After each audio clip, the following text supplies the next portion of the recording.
मेरी जो case study है वो एंडोमीट्रियल पोलिप पे है। तो इसमें क्या है, मैं आपको मज़ीद आगे चल के बताता हूँ कि किस तरह प्रोसीड किया है।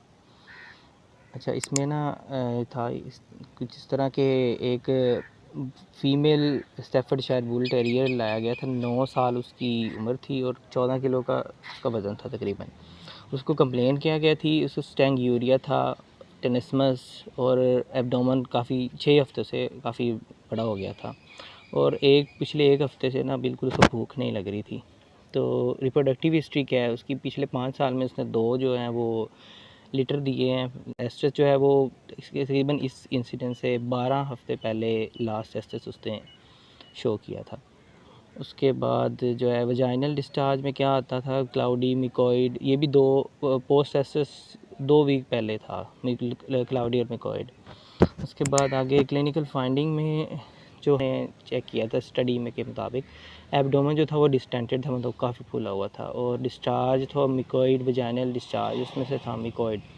और एब्डोमिनल पाल्पेशन जब उन्होंने की तो लार्ज फर्म मैस जो कि ज़ाइफॉइड से शुरू होकर पेल्विक इनलेट तक जा रहा था, वो उन्होंने ऑब्जर्व किया था। अब उसको कैसे चेक करना था, उन्होंने अल्ट्रासाउंड भी किया था उसको कंफर्म करने के लिए। तो उसमें क्या उन्होंने फाइंड किया, मल्टी लोक्यूलेटेड सिस्टिक यूटेराइड मैस जो कि ऑब्स्क्योर कर रहा था इनको, ब्लैडर को और यूटरस को, दोनों को। उसके बाद डायग्नोस्टिक वर्कअप में क्या था कि क्लिनिकल एग्ज़ाम और पाल्पेशन, अल्ट्रासाउंड, नेक्रोप्सी, हिस्टोपैथोलॉजी और माइक्रोबायोलॉजी, ये इन्होंने 5 इसके अंदर टूल्स यूज़ किए थे।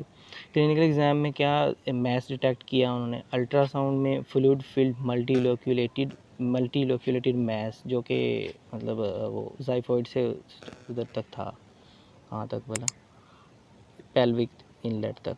उसके बाद नेक्रोप्सी उन्होंने की, वो आगे चल के बताता हूँ कि क्यों नेक्रोप्सी की ज़रूरत पड़ी।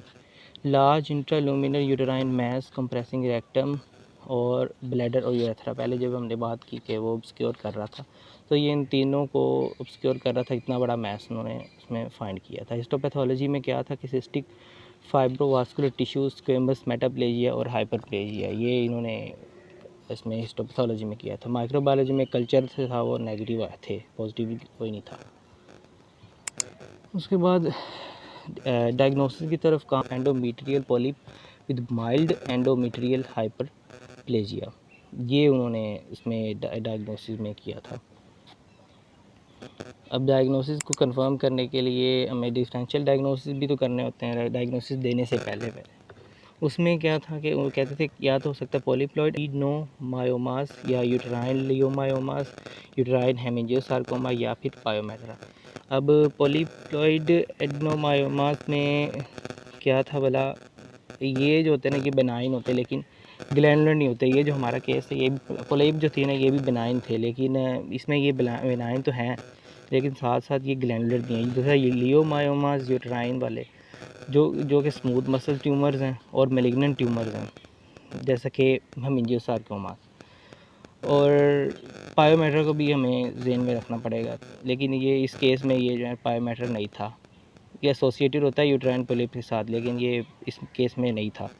Differential ensure we don't jump to the conclusion and get further diagnosis, imaging और हिस्टोपैथोलॉजी। लेकिन क्या था कि जो क्लाइंट था वो गरीब था, फाइनेंशियल इतनी उसकी नहीं थी कंस्ट्रेंट्स, उसकी वजह से हमें क्या करना पड़ा, ह्यूमनली यूथनाइज करना पड़ा इसको। लेकिन आम रूटीन में क्या होता है कि इसको हम वेरी हिस्टेरेक्टमी करके बिल्कुल इसको हम क्लियर कर सकते हैं। इसकी प्रोग्नोसिस क्या है, गुड प्रोग्नोसिस है और गुड रिकवरी, दोनों टिपिकली क्यूरेटिव है। ये सर्जरी अगर परफॉर्म की जाए ना तो फिर ये एक्सीलेंट है इसकी prognosis.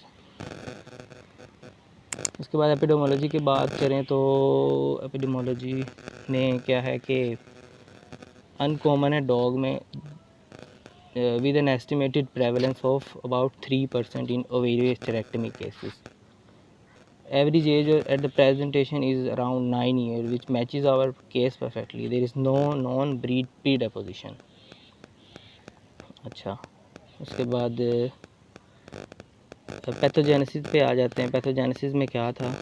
Pathogenesis is linked to the cystic endometrial hyperplasia which provide the groundwork for the fibrous tissue predeposition and eventual formation of the polyp, endometrial gland aggregation हुई और fibrous tissue deposition।